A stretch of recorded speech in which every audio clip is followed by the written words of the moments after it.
You know, Sean, they say a picture is worth 1,000 words, and that is why a project now underway at Dayton History is speaking volumes.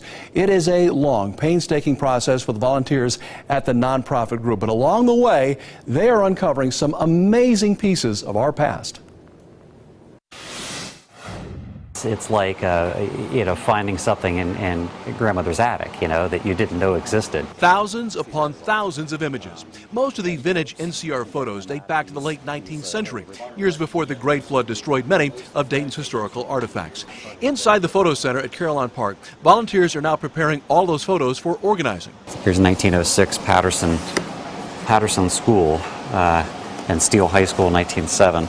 From John Patterson's workshop to the Wright brothers' flights to the earliest images of cash registers and Dayton neighborhoods, it's more than history buffs taking note. There are about 100,000 items that are part of the County Historical Society collection, and these have been pulled out of different scrapbooks and different collections in preparation for a World War I exhibit that we are preparing to open next year.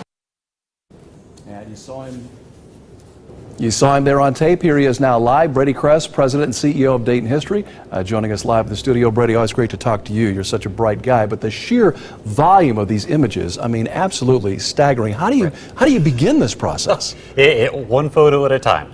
There are about 1.3 million images in the collection. Wow. That are comprised of NCR archive, DP&L museum collection, and then private collections that we've acquired, Mayfield and Kern.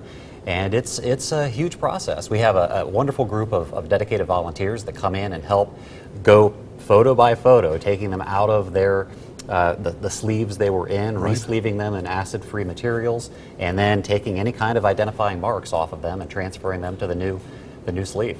Some unusual finds I'm hearing in this bunch, including proof that Charles Lindbergh was once here in Dayton, and also an image of Houdini hanging above a Dayton street. Fill me in on that one. That's right. Both of those were stories that have been around forever, but no one had any photos to prove it. And so just in the last, 6 months, we came across, in the Mayfield collection that we acquired, came across images of both.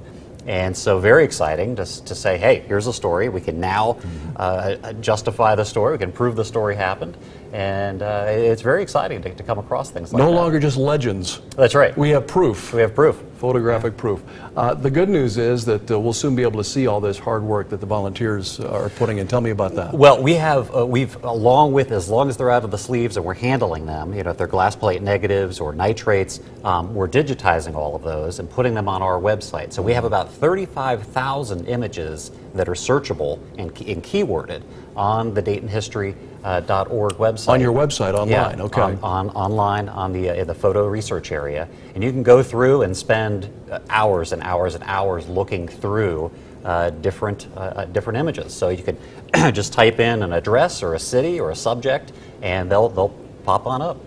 As I watch this video, these people are almost like, photography archaeologists. I mean, I can almost picture them at a dig site, but instead right, of looking for dinosaur artifacts, they're looking for artifacts of Dayton. That's right. That's right. They are identifying, searching, rehousing, and of course, our goal is not only to protect the image, the actual historic content in the image, but the photo itself is an artifact. Absolutely. So we have two things we're dealing with. So the digitizing certainly preserves the content of the image, and then we're able to keyword it and make it available to the world now, while at the same time we want to make sure the artifact is safe by putting it in an environment that isn't destructive. Oh, fascinating. Just another reason to get down to Dayton History, either in person or online. It's an amazing place, and you and your staff do a great group preserving our past. It's an important story to tell.